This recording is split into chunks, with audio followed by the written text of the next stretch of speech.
BJP ने बिहार में फेंका मास्टर स्ट्रोक। बिहार में दलित पॉलिटिक्स पर फोकस, क्या सच में होगा बिहार में खेला?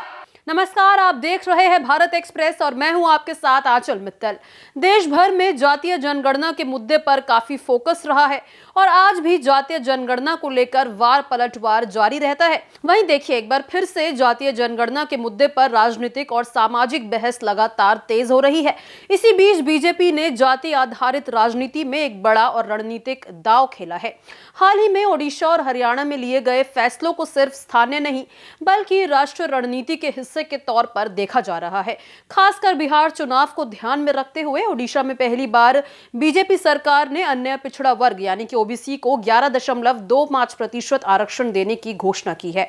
वहीं हरियाणा में अनुसूचित जातियां यानी कि एससी को 2 भागों में बांटते हुए सब कैटेगराइजेशन की दिशा में कदम बढ़ाया है। इन फैसलों को सामाजिक न्याय की राजनीति के तहत बीजेपी की नई दिशा माना जा रहा है, जो जाति आधारित राजनीतिक विमर्श को नई धार देने की कोशिश है।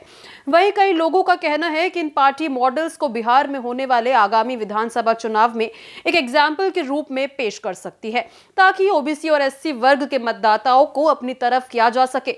ओडिशा में बीजेपी की सरकार ने अन्य पिछड़ा वर्ग यानी कि ओबीसी को 11.25% आरक्षण देने का फैसला लिया है। ओडिशा विधानसभा में इस फैसले पर मुहर भी लग गई है। उड़ीसा में एससी एसटी भाई बहनों की आबादी के हिसाब से उनको 38.75% की आरक्षण था, जो 50% की सुप्रीम कोर्ट की गाइडलाइन की तहत रेस्ट्रिक्शन की तरफ जो 11.25% की रिजर्वेशन बचा हुआ था, उस पे पहली बार 1990 के बाद उड़ीसा सरकार ने श्री मोहन मांझी जी के नेतृत्व की भारतीय जनता पार्टी की सरकार ने उसको लागू किया। मैं उसके लिए उनको बधाई देता हूं, उच्च शिक्षण संस्थान में पढ़ाई के लिए। बीजेपी सरकार का ये पहला बड़ा कदम है। ये कदम ओबीसी समुदाय को राजनीतिक और सामाजिक रूप से सशक्त बनाने की दिशा में एक महत्वपूर्ण कदम माना जा रहा है, जो राज्य की जनसंख्या में एक बड़ा हिस्सा रखता है। इस फैसले से बीजेपी को ओडिशा में ओबीसी वोटरों का समर्थन हासिल करने में मदद मिलेगी, जो बिहार जैसे राज्यों में भी एक बड़ी वोटिंग ब्लॉक है। तो वहीं हरियाणा में भी बीजेपी की सरकार ने ग्रुप डी में अनुसूचित जाति एससी को भागों में बांटने का फैसला किया है। ये 2 भाग होंगे, इसमें डिप्राइव्ड शेड्यूल्ड क्लास और अन्य शेड्यूल्ड क्लास यानी कि ओएससी शामिल है। ये फैसला सुप्रीम कोर्ट के हालिया आदेश के बाद लिया गया, जिसमें राज्यों को एससी को सब कैटेगराइज करने की अनुमति दी गई। हरियाणा सरकार ने ग्रुप डी में एससी के लिए आरक्षण को इन 2 भागों में बांट दिया, ताकि ज्यादा वंचित समुदायों को लाभ मिल सके।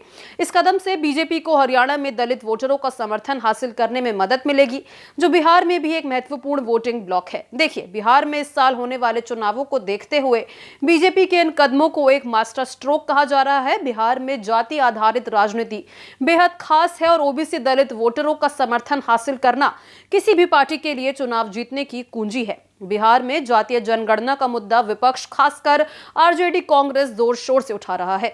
ऐसे में ओडिशा और हरियाणा में लिए गए इस फैसले से बीजेपी को बिहार में ओबीसी और दलित वोटरों को अपनी तरफ करने में मदद मिल सकती है।